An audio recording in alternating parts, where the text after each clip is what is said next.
La réforme des retraites encore et toujours. Les épreuves de spécialité du bac n'ont finalement pas été perturbées aujourd'hui malgré l'appel à la grève des surveillants. Appel à la grève contre la réforme des retraites et l'utilisation du 49.3. Des grévistes se sont tout de même rassemblés dans l'après-midi devant certains établissements. C'était le cas au lycée Robert Doisneau de Vaux-en-Velin. Sur place, Maïva Komsi. La moitié des professeurs qui devaient surveiller les épreuves spécialisées du bac aujourd'hui sont en grève. Ils se sont réunis à 13h devant les grilles du lycée Robert Doisneau derrière moi pour manifester contre la réforme des retraites mais aussi contre celle du bac de 2019. Depuis 5 ans, on conteste ce baccalauréat avec des épreuves de spécialité placées en mars, ce qui désorganise totalement les lycées et surtout des élèves qui sont mal préparés parce qu'en 6 mois, on ne fait pas ce qu'on faisait avant en 9 mois au niveau méthodologique. Tous les enseignants, même les syndicats de proviseurs, réclament le report des épreuves en juin et le ministère, de manière autoritaire, comme le fait le gouvernement Macron sur la réforme des retraites, passe en force, refuse d'écouter le terrain. Le rectorat a décidé d'envoyer des agents administratifs pour remplacer les grévistes, une manière de casser le mouvement qui passe mal auprès des professeurs.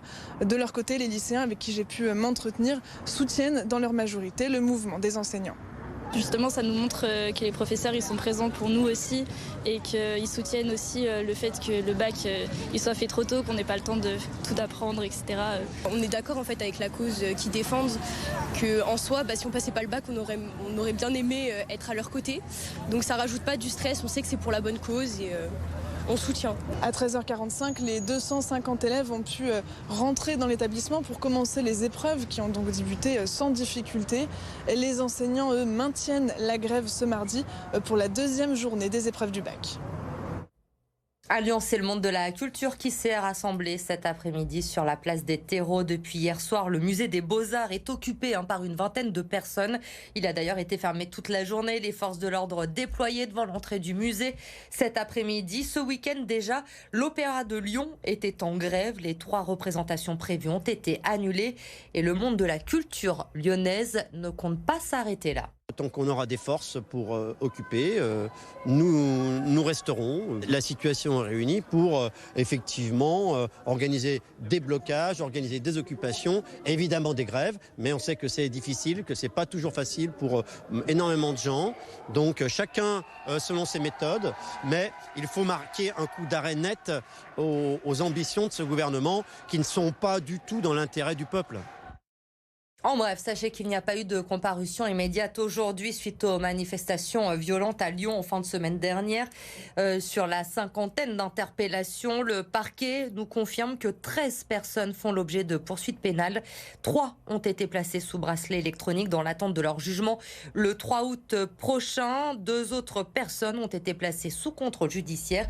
Elles seront, elles, jugées le 6 juillet. 3 soirées de violence donc à Lyon qui ont laissé des traces. La mairie du 4e arrondissement est restée fermée aujourd'hui et de nombreux commerçants ont vu leurs vitrines détruites. Yélis Kirazli. Jeudi soir, 19h, la place des terreaux est bondée. Maxence, serveur dans un bar, raconte l'arrivée des casseurs. Du coup, mon patron qui sait à peu près comment ça se passe les manifs, on a commencé à ranger la terrasse. Après ils ont commencé à taguer sur Hôtel de Ville pendant qu'on rangeait la terrasse. Et puis les flics qui sont arrivés, ils ont commencé à gazer. De la Croix-Rousse à Hôtel de Ville, de nombreux commerces ont été touchés, mais ils sont rares à vouloir s'exprimer par peur des représailles. Après avoir vécu 3 soirs de violence, ce serveur explique que les établissements sont prêts pour assurer la sécurité des clients. On va ranger la terrasse le plus vite possible, comme on a fait du coup jeudi. Et puis pareil, si les gens se font gazer ou même en termes général, on ferme le lef et puis après plus personne rentre. Depuis jeudi, 57 personnes ont été interpellées. 13 vont faire l'objet de poursuites judiciaires. Côté commerçants, on craint de nouvelles dégradations.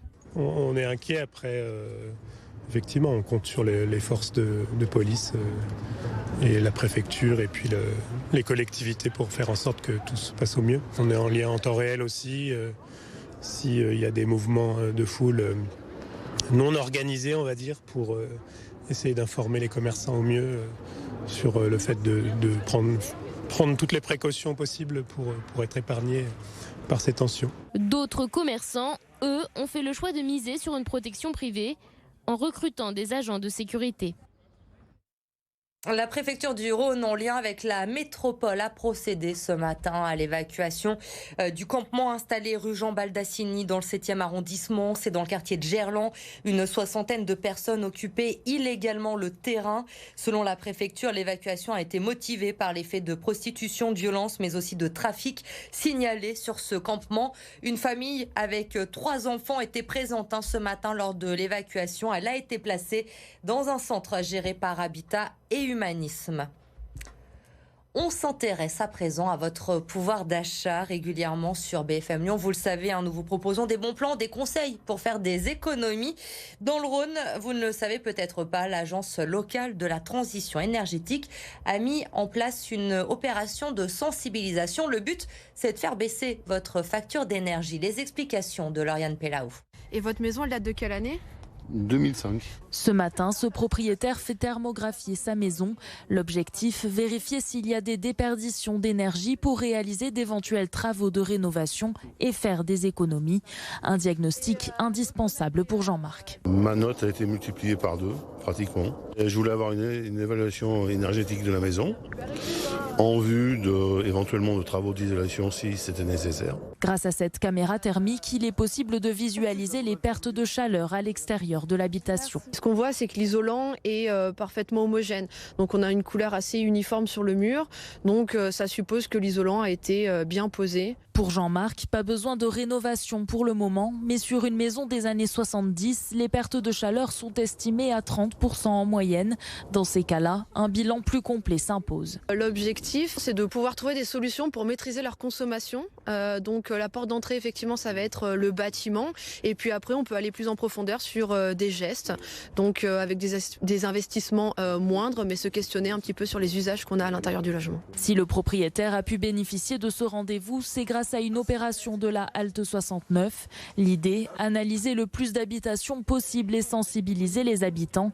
Une démarche à laquelle la ville de Pusignan s'est portée volontaire. C'est aussi bien sur l'aspect écologique qu'économique, puisque quand on fait des économies d'énergie, c'est bon pour la planète et c'est aussi bon pour les finances de la commune de dépenser moins d'argent pour le chauffage, par exemple. Avec l'inflation, les particuliers font eux aussi la démarche. Entre 2021 et 2022, la demande de diagnostic auprès de la halte 69 a augmenté de plus de 20%. Oui. La métropole de Lyon passe à l'électrique pour le ramassage des ordures après 18 mois de tests. La première benne à ordures ménagères entièrement électrique a été officiellement présentée aujourd'hui. 2 autres ont déjà été commandées. Elles devraient arriver d'ici cet été. Aujourd'hui, sur les 134 bennes en service dans la métropole lyonnaise, 2 tiers roulent encore au diesel. Les bennes à ordures électriques, elles ont 2 avantages. D'abord, améliorer les conditions de travail de nos travailleurs, les conducteurs, les rippers, qui sont dans un milieu plus silencieux et qui ne sont plus au milieu des gaz d'échappement. Donc c'est une vraie amélioration des conditions de travail d'un métier très difficile. Et puis naturellement, c'est avoir une énergie décarbonée et lutter contre la pollution sur la métropole de Lyon. Donc avoir des véhicules électriques au gaz naturel de ville, c'est naturellement mieux que d'avoir des véhicules diesel.